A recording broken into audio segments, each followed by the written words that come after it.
যে আমার সেই দিকটা কেমন হবে।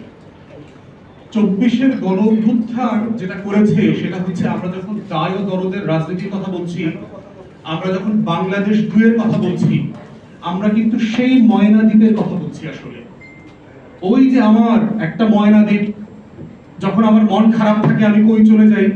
আমি সেই পদ্মা নদীর পাড়ে আমার ময়না দ্বীপে চলে যাই। আমার যখন মন খারাপ থাকে, আমার ভালোবাসার মানুষটার দৃষ্টি আকর্ষণ করতে পারছি না, তখন আমি কি করি? ওই নদীর পাড়ে ঝড় বৃষ্টিতে নৌকায় বসে আমার সেই ময়না দ্বীপটাকে আমি কল্পনা করি। ওইখানে আমার সাগর কন্যা থাকে। তো ওই সাগর কন্যাটা হচ্ছে বাংলাদেশ 2। ওই সাগর কন্যাটা হচ্ছে 24-এর গণ অভ্যুত্থান, যেইখানে আমি আমার ময়না দ্বীপটা করতে চাই। এখন সেই ময়না দ্বীপটা হবে কিভাবে? এই ময়না দ্বীপের ম্যানিফেস্টো হচ্ছে এরকম শত শত হাজার হাজার পৃষ্ঠার কাগজ। এই ময়না দ্বীপের গল্প লেখা আছে, আমার প্রিন্সেস ডায়ানার গল্প লেখা আছে, আমার বাংলাদেশ 2-এ সেই সাগর কন্যার গল্প লেখা আছে। ওইখানটাই হচ্ছে এমন যে ওইটাকে ভালোবেসে দরদ দিয়ে ওই বনবাসের জীবন কাটানোর জন্য এটা বানাইতে হবে। যদি ওইটা বানান, তাহলে দেখবেন জেলে যাইতে আর কোনো রাজনৈতিক কর্মী ভয় পাবে না, আন্দোলন করতে কেউ ভয় পাবে না, সত্য কথা বলতে ভয় পাবে না। তো সেই জায়গা থেকেই হচ্ছে সংস্কারের প্রয়োজনটা বারবার যেন আমরা ইগনোর করছি, কারণ আমরা আসলে ময়না দ্বীপটাকে এখনো কল্পনা করতে পারছি না, ওই বনবাসের দ্বীপটাকে এখনো কল্পনা করতে পারছি না। ওখানে যে আমার সাগর কন্যা আছে, ওইটা যেদিন এই দেশের মানুষ বুঝবে যে ওইখানে আমার বাংলাদেশটা আছে। ওই যে একটা আপনার একটা রোমান্টিক গান আছে না, যে আমি কাউকে বলিনি সে নাম, কেউ জানে না, না জানে আড়াল, জানে কান্নার রং, জানে জ্যোৎস্নার ছায়া।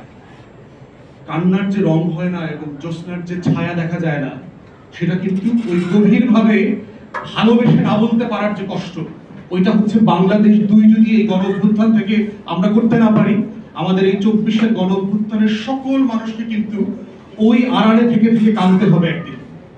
সবাইকে কাঁদতে হবে এবং এমন ভালোবাসার মতো করে কাঁদতে হবে যে এই ভালোবাসার গল্প দিয়ে আপনি আর এই বাংলাদেশ করতে পারবেন না। ইটস টু লেট দেন। অতএব সংস্কারের এই আলোচনাটা হচ্ছে ওই ময়না দ্বীপকে ভালোবেসে আড়ালে থেকে থেকে আমার জ্যোৎস্নার রংটাকে ম্যাটেরিয়ালি বাস্তবায়ন করার মতো, যাকে দেখা যায় না, আমার কান্নার রংটাকে রঙের দিয়ে ফুলেল করে ফেলার মতো করে জায়গা। এবং সেটার জন্য হচ্ছে কি করতে হবে? আমার রাষ্ট্রের প্রত্যেকটা প্রতিষ্ঠানে যে আবর্জনা ময়লা জমে আছে, সেই ময়লাগুলোকে সারাইতে হবে, সরাইতে হবে। তো সরানোর পথ কি? বাড়িতে, বিল্ডিং এ, ঘরে আমরা আমাদের কাজের লোকরা অথবা আমাদের ঘরের মানুষরা আমরা পরিষ্কার পরিচ্ছন্ন করে এটা ছাপ চকচক করি। খেতে যখন নিড়ানি দিতে হয় তখন কৃষক কি করে? ময়লা পরিষ্কার করে। রাষ্ট্রের গায়ে যখন ময়লা লাগে তখন কিন্তু রক্ত দিয়ে পরিষ্কার করতে হয়। এই জন্য দেখবেন আমরা আন্দোলন করি কেন? কারণ রাষ্ট্রের পরতে পরতে ময়লা জমেছে, ওইটা ঝাড়ু দিয়ে পরিষ্কার করা যায় না, ওটা আন্দোলন করে রক্ত দিয়ে পরিষ্কার করতে হয় বারবার। এখন আপনি কতবার লড়াই করে আপনার গায়ের, আপনার দালানের, আপনার সমাজের, আপনার রাষ্ট্রের সেই ময়লা পরিষ্কার করে আপনার সেই স্বপ্নের ময়না দ্বীপটা বানাবেন? এখন এখানে লার্জলি যা বলা আছে, ফ্যাক্টসে চলে আসি, মোটা দাগে একমত। দুইটা বিষয় শুধু আমি কথা বলবো। প্রথম কথা হচ্ছে, আমি নীতিগতভাবে এবং আমার দল, আমরা দুইটা চেম্বারের পক্ষপাতী না। আমরা মনে করি যে বাংলাদেশ রাষ্ট্র এখনো এত ম্যাচিওর হয় নাই পলিটিক্যাল ডেমোক্রেসিতে, যে তারা দুইটা চেম্বারের যে ব্যুরোক্রেটিক প্রবলেম আছে, যে পিং পং সিচুয়েশন আছে, সেই সিচুয়েশনটা হ্যান্ডেল করতে পারবে। যদিও আমাদের পার্টির পক্ষ থেকে বলা হয়েছে আমরা লার্জলি কনসেনসাস বেসড জায়গাতে একমত হব। যদি মোটা দাগে সব দলগুলো দুইটা চেম্বারের ব্যাপারে কাজ করতে একমত হয়, আমরা এত রিজিড না যেটা মানব না। তবে নীতিগতভাবে মনে করি যে আমরা দুইটা চেম্বার এত কমপ্লেক্স হবে, এবং আমি যেহেতু ইংল্যান্ডে লেখাপড়া করেছি, প্র্যাকটিস করেছি, আমি এই লোয়ার চেম্বার এবং আপার চেম্বারের যে কমপ্লেক্সিটি, তার যে হিস্টোরিক্যাল রিয়ালিটিতে যে ডেভেলপ করেছে, সেই ডেভেলপমেন্টটা বাংলাদেশের ধারে কাছে আমরা নাই। যেই রাষ্ট্র একটা চেম্বারকে এখনো ফাংশনাল করতে পারে না, যেই দেশে এখনো 100 জন ভালো মেম্বার অফ পার্লামেন্ট হয়নি, সেই রাষ্ট্রে আপনি দুইটা চেম্বার কিভাবে মেনটেন করবেন? এবং আমি রিপিটেডলি বলেছি বিভিন্ন জায়গায় যে দুইটা চেম্বার করলে যেটা হবে, দ্বিতীয় চেম্বারটা হচ্ছে মমতাজ আর সুবর্ণা মুস্তফাদের, আসাদুজ্জামান নূরদের ভরণ পোষণ কেন্দ্র হবে। যারা ধরেন প্রত্যেকটা আসনে 5 জন করে নমিনেশন সিক করে একটা বড় পলিটিক্যাল পার্টি, কয়জনকে নমিনেশন দেবে? 5 কোটি 10 কোটি টেন্ডার হাঁকালেন, কোরবানি গরুর মতো টেন্ডার হাঁকায় 5, 10, 20 কোটি দিত, টিকিট তো বেচবেন, বেচার পরে তারা 4 জন রয়ে গেল। তখন কি করবে? এদেরকে বুঝ দিবে, আচ্ছা তোমাকে বিআইডব্লিউটি এর চেয়ারম্যান বানাই দিব, তোমারে প্রতিমন্ত্রী বানাই দিব, তোমারে উপরের চেম্বারে নিয়ে যাবো। তাহলে যেটা হবে, রাজনীতিকে ঘিরে করাপশনের আমার আরো লুটপাট বাণিজ্যের একটা জায়গা তৈরি হবে, এবং ওই 100 লোকেরও কিন্তু আবার লুটপাটের ট্যাক্স ফ্রি গাড়ি, রাজুকের প্লট, ফ্ল্যাট, সুবিধা, বাটলার এগুলো মেনটেন করবার জন্য আরো শত শত হাজার হাজার কোটি টাকা আমার ট্যাক্স পেয়ারদের জায়গা থেকে বরাদ্দ দিতে হবে।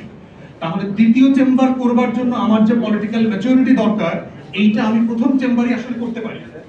আমাদের দলের পক্ষ থেকে আমরা প্রস্তাব করেছি যে আমাদের এখন সংরক্ষিত আসন আছে শুধু মহিলাদের জন্য এবং 50, আমরা বলেছি এটাকে 100 করে দেব, এবং শুধু মহিলাদের জন্য না, এখানে মহিলা, সিভিল সোসাইটি, পিছিয়ে পড়া জনগোষ্ঠী, মাইনরিটি, উর্দুভাষী বাংলাদেশি, হরিজন কমিউনিটি, পাহাড়ি সবাইকে এখানে আনেন। আমরা এই 100 লোকের পারফরমেন্স দুইটা সংসদে দেখি তারা কেমন পারফর্ম করে। আমাদের দিক থেকে দেখবেন যে পলিটিক্যাল পার্টিস গুলো কি রাইট সিলেকশন করছে কিনা, না তারা আবার মমতাজদেরকে ফাইটটা যায় চল্লা যায় টাইপের লোকদেরকে আনতেছে। আর যদি মনে করে যে না সিরিয়াস ক্যান্ডিডেট আসতেছে এই 100 ভিতরে, আমরা দুইটা সংসদ পরে তখন সেকেন্ড চেম্বারে চলে যাব যদি এটা ফাংশনাল হয়। কিন্তু যদি এটা ফাংশনাল যেহেতু হয় নাই, আমরা ভালো রোল মডেল পলিটিক্যাল মেয়েদের থেকে আনতে পেরেছি। আমাদের গত সংসদে যে মেয়েদেরকে 30, 35, 50 করে আনলাম, কয়জন ভালো ফিমেল পলিটিশিয়ান আসছে যাদেরকে দেখে ইয়াং মেয়েরা, তরুণীরা পলিটিক্সে আসতে আগ্রহী হচ্ছে না। কারণ যাদেরকে দেখে রিডিং করতে পারে না বাংলা, এরকম মহিলাদেরকে আমরা দেখছি। বাজেট আসনে তার স্বামীর খুনের বিচার চাইছে, এরকম মহিলাদেরকে আমি দেখছি যে বিএনপির আমলে আমার স্বামী মারা গেছে, এটা বিচার চাই মাননীয় প্রধানমন্ত্রী বাজেটের অধিবেশনে। বাংলাদেশে আপনার টোটাল আমার সংসদের হিস্ট্রি আমি যতটুকু পড়েছি, আমার ডেফিনেশনে হয়তো ম্যাট্রিক্স একটু উঁচু হইতে পারে, 50 জন মেম্বার অফ পার্লামেন্ট, এমপি গত 53 বছরে বাংলাদেশ প্রডিউস করেনি।